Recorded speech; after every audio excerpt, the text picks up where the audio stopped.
Hello दोस्तों, मेरे YouTube channel में आप सभी का स्वागत है।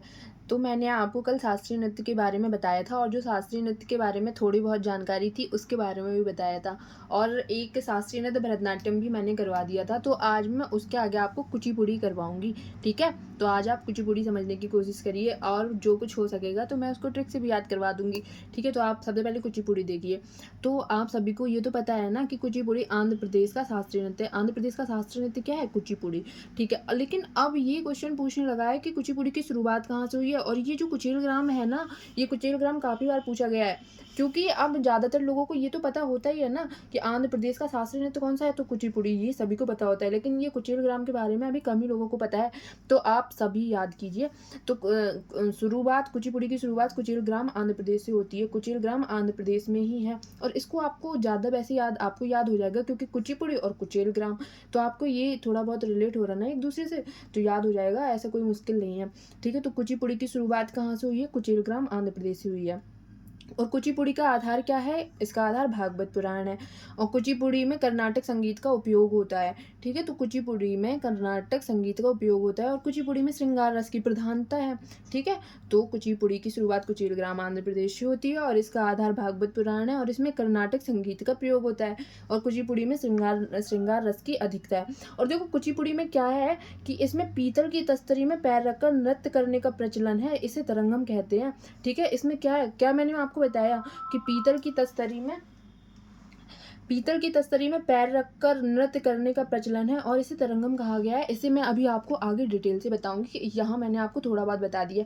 ठीक है, अब देखो, अब कुचिपुड़ी में कुछ थोड़ा अलग अलग नृत्य होते हैं इसमें, जैसे जल चित्र, थाल चित्र, मटका नृत्य। ठीक है, तो इसको मैं आपको बताती हूँ। देखो, जल चित्र नृत्य में क्या है कि पैर के अंगूठे से जमीन के ऊपर आकृति उकेरी जाती है, मतलब पैर के अंगूठे से जमीन पर आकृति बनाई जाती है। इसमें मतलब क्या होता कि जैसे क्या होता है इसमें, मैं आपको कैसे समझाऊँ?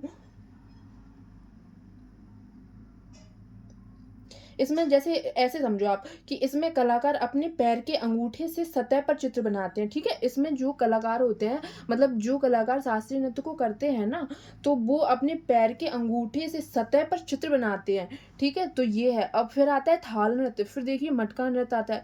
तो मटका नृत्य में क्या होता है कि पानी के बर्तन सिर पर रखकर संतुलित करते हैं। आपने देखा होगा कि बहुत सी बार पानी, जैसे कुछ पानी का बर्तन सिर पर रख कर जो नृत्य करते हैं ना, वो कुचिपुड़ी में होता है। तो पानी के बर्तन सिर पर रखकर संतुलित करते हैं और इसको क्या कहा जाता है? इसको तरंजम कहा जाता है। अब देखिए, अब ये क्वेश्चन है, तो दोस्तों मैंने ये क्वेश्चन लिया है, आगे से मैं आपके लिए प्रैक्टिस के लिए भी क्वेश्चन लेके आऊँगी। अभी मैंने ये एक ही लिया है, लेकिन अब मैं लेके आऊँगी जिससे आप लोगों की प्रैक्टिस भी हो सके। तो देखो, इसमें क्या है, कुचिपुड़ी शास्त्रीय नृत्य किस प्रकार के संगीत के साथ होता है? तो मैंने अभी आपको बताया था ना कि कुचिपुड़ी कर्नाटक संगीत के साथ होता है। देखिए, मैंने अभी आपको बताया था कि कुचिपुड़ी कर्नाटक संगीत के बारे में संगीत के साथ होता है। अब देखो, अब मैं इसके कलाकार के बारे में आपको बताती हूँ। तो दोस्तों, जितना हो सकेगा ना, मैं आपको ट्रिक से याद करवा दूँगी और कुछ जो नहीं होगा तो वो आप खुद से याद करने की कोशिश कीजिए। वैसे तो मैं जितना आपको पढ़ाऊँगी वो आपको यहीं याद हो जाएगा। अब देखो, कुचिपुड़ी के प्रमुख कलाकार हैं, तो मैंने कल आपको कृष्ण भगवान से याद करवाया था ना, आज भी मैं आपको कृष्ण भगवान से याद करवाऊँगी। तो देखो मैं कैसे याद करवाती हूँ। अब देखो, ये है वेदांत, पहले आप सभी देख लीजिए। यामिनी कृष्णमूर्ति, राधा रेड्डी, राजा रेड्डी, पद्मा रेड्डी, शोभा नायडू, वेदांतम सत्यनारायण, रागिनी देवी, वेम्पति चिन्ना, सत्यम। अब देखो, ये कुचिपुड़ी के प्रमुख कलाकार हैं जो मतलब बहुत इम्पोर्टेंट है, उनको यहाँ पे ले रखा है। बाकी और भी बहुत सारे हैं, लेकिन इतने मुझे इम्पोर्टेंट लगे इसलिए मैं लेके आई हूँ। अगर आपको और चाहिए हो तो आप बता सकते हैं कमेंट में, मैं आपको पीडीएफ में सभी दे दूँगी। अब देखो, इसको ट्रिक से कैसे याद करते हैं। वेदांतम सत्यनारायण, तो देखो सत्यनारायण, तब सत्यनारायण की कथा होती है ना, तो क्या बनता है? पूड़ी बनती है। मैं पूड़ी क्यों बोल रही हूँ? क्योंकि ये कुचिपुड़ी में है, कुचिपुड़ी के कलाकार हैं, इसलिए मैं पूड़ी बोल रही हूँ। तो सत्यनारायण की कथा होती है तो क्या बनती है? पूड़ी। पूड़ी कौन बनाता है? रागिनी देवी पूड़ी को बनाती हैं और सत्यम भैया पूड़ी खाते हैं। ठीक है, सत्यनारायण की कथा होती है और उसमें क्या बनता है? पूड़ी बनती है। पूड़ी कौन बनाता है? रागिनी देवी। और खाता कौन है? सत्यम भैया। तो अगर सत्यनारायण की कथा में आप रोटी बनाओगे ना तो वो शोभा नहीं देगी, आपको पूड़ी बनानी पड़ेगी। अगर सत्यनारायण की कथा होगी ना तो आप रोटी नहीं बनाओगे, आपको पूड़ी बनानी पड़ेगी, क्योंकि वो अगर आप रोटी बनाएंगे तो शोभा नहीं देगी। शोभा नायडू हो गया। अब देखिए, अब ये है कृष्ण मूर्ति। तो मैंने आपको ये कृष्ण अय्यर भरतनाट्यम में भी आए थे, तो मैंने आपको बताया था कि कृष्ण कृष्ण काफ़ी बार आएगा। तो आपको ये याद रखना कि वहाँ पे ई कृष्ण अय्यर है और यहाँ पे यामिनी कृष्ण मूर्ति है। तो देखो, सत्यनारायण की कथा है तो आपको कृष्ण मूर्ति रखनी पड़ेगी। क्यों रखनी पड़ेगी? क्योंकि कृष्ण मूर्ति इसलिए रखनी पड़ेगी क्योंकि कृष्ण राजा है। कृष्णा कौन है? राजा है। और अगर कृष्ण भगवान की आप मूर्ति रखोगी, कृष्ण भगवान की मूर्ति इसलिए रखोगी क्योंकि वो राजा है। और कृष्ण भगवान आएंगे तो राधा तो साथ में आएंगी ना, तो कृष्ण भगवान के साथ राधा आएंगी। और फिर कृष्ण भगवान के पैरों में क्या है? पद्म है, तो पद्मा रेड्डी। ठीक है, तो आई होप आपको सभी को याद हो रहा होगा, और प्लीज़ थोड़ा याद करने की कोशिश कीजिए, आपको हो जाएगा। ठीक है, मैं एक बार आपको और पढ़ के बता देती हूँ। कुचिपुड़ी के प्रमुख कलाकार ये हैं: यामिनी कृष्णमूर्ति, राधा रेड्डी, राजा रेड्डी, पद्मा रेड्डी, शोभा नायडू, वेदांतम सत्यनारायण, रागिनी देवी, वेम्पति चिन्ना सत्यम। तो ये हम लोगों का कुचिपुड़ी खत्म हुआ। अब मैं आपको थोड़ा कथकली के बारे में बता देती हूँ, थोड़ा बहुत बता देती हूँ। बाकी जो इसके प्रमुख कलाकार होंगे ना, उसको मैं आपको कल बता दूंगी। ठीक है, तो अब आप कथकली समझने की कोशिश कीजिए। अब देखो, कथकली का आधार है रामनट्टम और कृष्णट्टम है। कथकली का आधार क्या है? रामनट्टम है और कृष्णट्टम है। देखो, ऐसा आप इसको ऐसे भी समझिए कि जैसे कोई भी डांस होता है ना, शास्त्रीय नृत्य होता है, तो उसका आधार भी होता है। तो देखो, मैंने आपको कुचिपुड़ी का आधार क्या बताया था? कुचिपुड़ी का आधार मैंने आपको बताया था कि भागवत पुराण है। ठीक है, कुचिपुड़ी का आधार मैंने आपको भागवत पुराण बताया। कथकली का आधार क्या है? रामनट्टम और कृष्णट्टम। मैंने बताया था अट्टम और नट्टम ये डांस ही होते हैं। तो देखो, ये रामनट्टम मतलब रामायण, कृष्णट्टम मतलब महाभारत। तो इसका आधार क्या है? रामायण और महाभारत इसके आधार हैं। ठीक है, अब देखो, अब इसमें कथकली में क्या होता है? आंखें और आईब्रोज का संचालन इसमें सबसे प्रमुख बात है। कथकली में आंखों और आईब्रोज का संचालन इसमें सबसे प्रमुख बात है।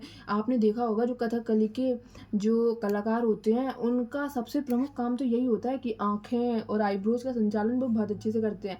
और इसमें कथकली में हरा, लाल, काला रंग की प्रधानता होती है। इसमें हरा, लाल, काला रंग की प्रधानता होती है, जो मतलब अपने अपने उसको बताते हैं कि जैसे हरा रंग है तो उसमें बताते हैं कि दिव्यता का और अच्छाई का प्रतीक है। लाल रंग दुष्टता या बुराई, मतलब बहुत ज़्यादा लाल रंग होगा ना, एकदम लाल रंग होगा तो दुष्टता और बुराई का प्रतीक होता। और जो काला रंग है ना, तो वो बुराई के ऊपर अच्छाई का प्रतीक है, कि बुराई के ऊपर अच्छाई की जीत इसका प्रतीक है। ठीक है, तो इसमें आप ये याद रखो कि कथकली में आंखें और आईब्रोज का संचालन सबसे प्रमुख बात है। और इसमें क्या है कि हरा, लाल, काला रंग की प्रधानता होती है। अब देखो, कथकली है ना, वो आकाश तत्व का भी प्रतीक है। कथकली आकाश तत्व का प्रतीक है। और देखो, इस नृत्य में मुकुट या क्रीट का होना अनिवार्य है। कथकली में मुकुट या क्रीट का होना बहुत अनिवार्य है। और यह नृत्य तांडव रूप या बोल सकते हैं रुद्र रूप में होता है। तो इसलिए शुरुआत में ये नृत्य ना केवल पुरुष करते थे, लेकिन रीता गांगुली ने इसे महिलाओं के द्वारा फिर से प्रदर्शित किया। तब की कथकली में पहले शुरुआत में ना ये सिर्फ पुरुष ही करते थे, क्योंकि इसमें बहुत अलग अलग फेस बनाया जाता है, उसमें कलर किया जाता है। सोचो, फेस में कलर किया जाता है, लाल, हरा, काला। ये आपने देखा होगा, आप सर्च करके देखना एक बार ही कि कथकली जो डांस करते हैं ना, तो वो कैसे तैयार होते हैं, तो आपको समझ में आएगा। तो ये स्टार्टिंग में ना पुरुष ही करते थे, बाद में रीता गांगुली ने ना इसे महिलाओं के द्वारा फिर से प्रदर्शित किया। और इस नृत्य को पुनर्जीवित करने वाले कौन है? बी.एन. मेनन। बी.एन. मेनन थे। बी.एन. मेनन का पूरा नाम क्या है? बल्लेथोल नारायण मेनन। ठीक है, तो इस नृत्य को पुनर्जीवित करने वाले बी.एन. मेनन और गुरु गोपीनाथ थे। ठीक है, तो ये हम लोगों की कथकली के बारे में थोड़ी सी जानकारी थी। अब मैं आपको कल कथकली के बारे में और बताऊंगी, और आपको ट्रिक से प्रमुख कलाकार भी याद करवाऊंगी। ठीक है, तो आई होप आप सभी को समझ में आया होगा। मैंने पूरी कोशिश की है आपको याद करवाने की, और ये ट्रिक से याद करवाने की कोशिश की है, तो आप सभी को याद भी हुआ होगा। और कथकली के बारे में मैंने आज आपको थोड़ा बहुत बता दिया है, बाकी मैं कल आपको कथकली के बारे में बताऊंगी, और कथकली के जो प्रमुख कलाकार हैं उनको भी ट्रिक से याद करवा दूंगी। तो आप सभी को अगर क्लास अच्छी लगी हो या अच्छी नहीं लगी हो, तो आप प्लीज़ कमेंट में एक बार ज़रूर बताइए। ठीक है, अगर आपको अच्छी लगी हो तब भी आप कमेंट में बताना, और जो चीज़ अच्छी नहीं लगी हो तो आप वो भी बताना। Okay, thank you.